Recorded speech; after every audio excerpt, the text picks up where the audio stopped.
November 22nd, 2022. Hope everybody out there's having a good day today. Started by saying, you guessed it, if you haven't subscribed, hit that subscribe button. Some of y'all know about what's going to happen December 9th, supposedly going to happen. Some of you may not know. It's the railroad strike again. We've heard about this thing for a while now, that this day is going to be the day they strike. That day is going to be the day they strike. Well, then they reach an agreement, and then they're going to have a cooling off period, and it just keeps rolling on and rolling on. You know, it never happens.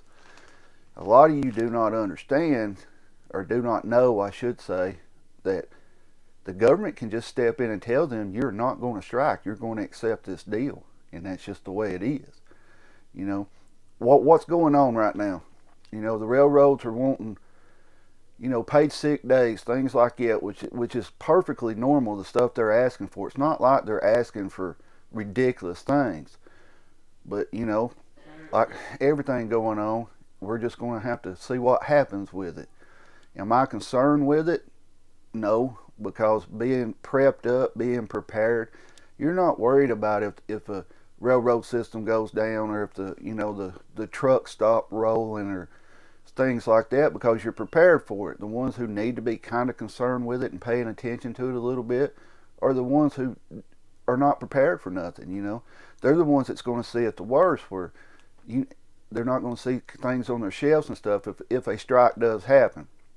Now, I don't see a strike in the railroad going very long, simply because the government will step in and tell them, you're not doing this, you're going to accept this.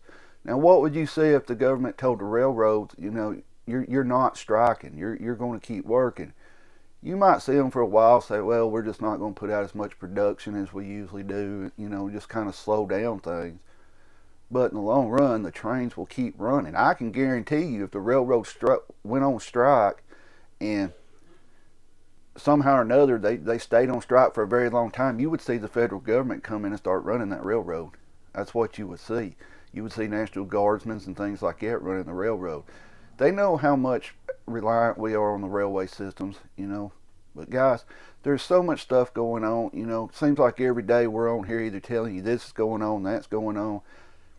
I'm not on here to panic you. I'm just telling you my opinions on it.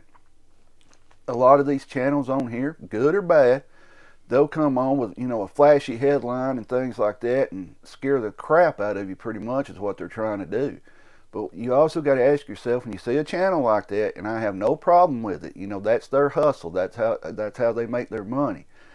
But you got to ask yourself, are they trying to tell me something, or are they trying to make money off of me? Ask yourself that. I don't sell you nothing on here. I don't get paid on here. This is free. Maybe that's why I don't have a big following, is because I'm not on here pushing stuff down your throat to buy, or you're going to die type situation. But guys, the railroad strike, if it did happen, I wouldn't see it last very long. But I don't think we'll see it December 9th. We may. But in the big scheme of things, would the railroad completely stop running? No, it wouldn't. The government would step in and put people in the jobs, put military people in the job to do it, because it's that vital to the United States. It's just, we're living in strange times right now. Y'all know that. We've seen earthquakes, all kind of stuff going on here lately. We got the wars going on. The key to all this that you need to take from it is get prepared. And to get prepared, you need to be able, if something drastic does happen in the world or in your life, to have that as one less thing you've got to sit and worry about. Like I've always told you, SHTF is not necessarily a world event. It could be as simple as you lose a job, you get sick, something happens, you just can't work for a while. You don't need to be adding more burden on yourself by worrying that you don't have enough food, or enough water to get through. Guys, get out there and get prepped up. If you're still watching, hit the subscribe button. We're still trying to grow the channel.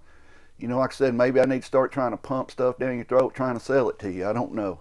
That's a joke, The shorts you've been seeing with the alcohol things, what we've been doing with that, we were noticing a decline in views and subscribers. For basically, our channel hasn't moved since May or June of this year. They're kind of just an inside joke to see how many views we would get on a short. That's what they are. I'm not trying to sell you that or anything like that. It's just, we're trying to see if we could get a video out there, it gets a lot of views. And funny enough, the videos that gets a lot of views, one of them's a cat, and the other one's my old truck. It seems to get a lot of views, but we're not going down that route. We're just testing the waters, trying to see how YouTube is getting us out to people. But stay safe out there, get prepped up, guys. Things are just going to keep getting worse. I've told y'all that. Stay safe, get prepped, and hit the subscribe button.